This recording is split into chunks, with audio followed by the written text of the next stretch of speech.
ลุงอึงพามาชมบรรยากาศท้องทุ่งไร่ทุ่งนาพี่น้องเนาะเขตชนบทลาวพี่แหละพี่น้องเนาะ พ่อใหญ่เพิ่นซื้อขนมซอยเนาะเพิ่นกะมัดหัวเนาะพี่น้องบ้านกีบมาเด้อสปปลาวพี่น้องเนาะเห็นไหมบรรยากาศมันก็สิมีลักษณะแบบนี้แหละพี่น้องเนาะก็จะเป็นเดินพี่น้องเนาะเป็นเดินบรรยากาศตามชนบทเฮานี่แหละเนาะพี่น้องเนาะคักอยู่เนาะแถวนี้เขาสิปลูกยางกันหลายพี่น้องเนาะปลูกยางกันหลายเนาะส่วนใหญ่บ้านกีบมานี่เนาะเมืองอุทุมพรแขวงสะหวรรณเขตเขาสิปลูกยางกันหลายดอกเนาะ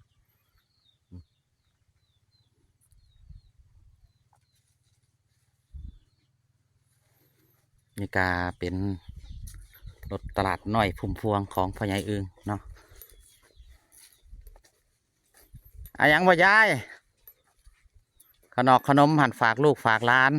ยังชิมยังอะไรนะวะแล้วก็หัวป่าอืม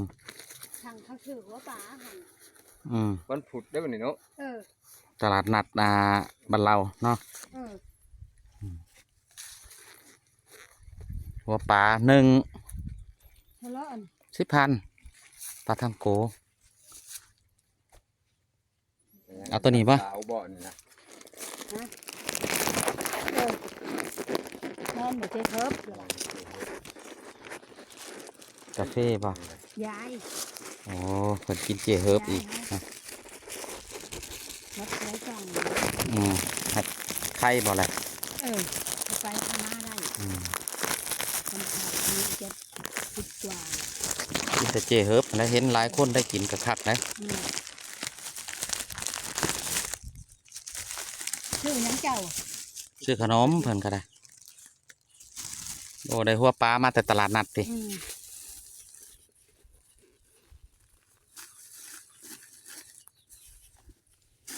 เจเฮิร์บอ้าวขอบใจหลายๆ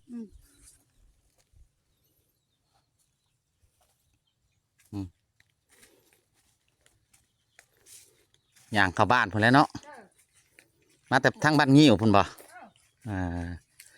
ใหญ่เพิ่นมาแต่บ้านงิ้วเนาะ